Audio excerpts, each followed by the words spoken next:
اكو یو طرف ته ګرمي ده خو بل طرف ته د میلې ته راغلي خلک چې دي هغه خپه دي دلته کې مونږ بابا سې کو بابا هم خپه دی بابا ولې زه خو خوشاله یم ولې نه دا ګڼه ګوره یینو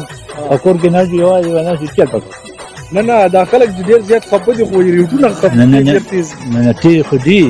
دې شی دا د کال کې یو پیر دی نو دا چې څومره ګران دي عمر خلک خو ته اورې پکې نو بابا تاسو سروې واغستو نه ما پکې کې واغستو او پنځه کم په لاک باندې خمه هوښه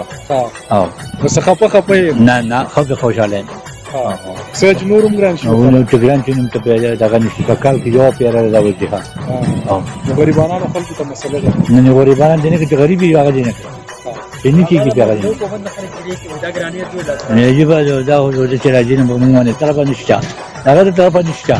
kerana dah Allah terapa agak deh, memang mana dia kerja deh. Agar terapa tu guna dia, orang hukumat dah ni macam mana dia, namanya kaum khara kapas. Dah jadi para kata jadi kaum pasal.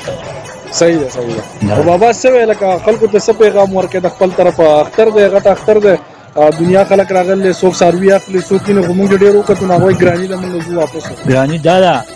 چې ګرانی نه ده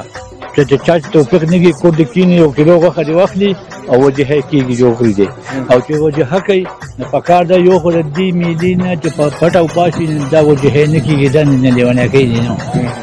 لا کوي په پټ باندې په پټ او پاشي او دا ته کړه ا دې باندې خلک پیسې اخلي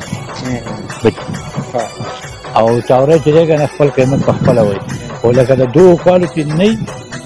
دوه کال نه پوره شي دا وجه نه کې ځان دې په قسم نه غوخه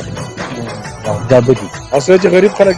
نه کوي نو چې غریب یو ته اجر توفیق نه کیږي او دې ځان منسوي منډوري منډه قرض باندې وجه نه کیږي قرض نه کیږي نه زه چې غریب به څه کوي نه غریب به دا چې بل بکلی هغه وخی دی خوري او خلک ورکوي ولا نه ډیر خلک د دې چې مالدار یا هغه وخت چې هغه په کورونو کې چې خلکو نه ورکوي نو یبه کنه خو څنګه خو ورکوي کنه او ټول ځوان نه شو کوزي کې بابا جو ما کوم او ځان نه کوم په وته نه کوم او درو ځان نو په وته نه باندې کوی په وته نه باندې تاورې والو غټ یو وته نه وځي یو بیا چې څه پکې د الله مشینانی دا غوړي ورته څه پکې من پخپلو یو دا چې جمع کول چې په کور کې جمع کول په دې په شکل کې ټول جمع کول شي د پریجونه دی خپل نه کې پریجونه دی خو په پریج کې هم باندې خرابېږي د تازه غوښې جدا خوند دی او د ډړې غوښې جدا خوند دی مهرباني بابا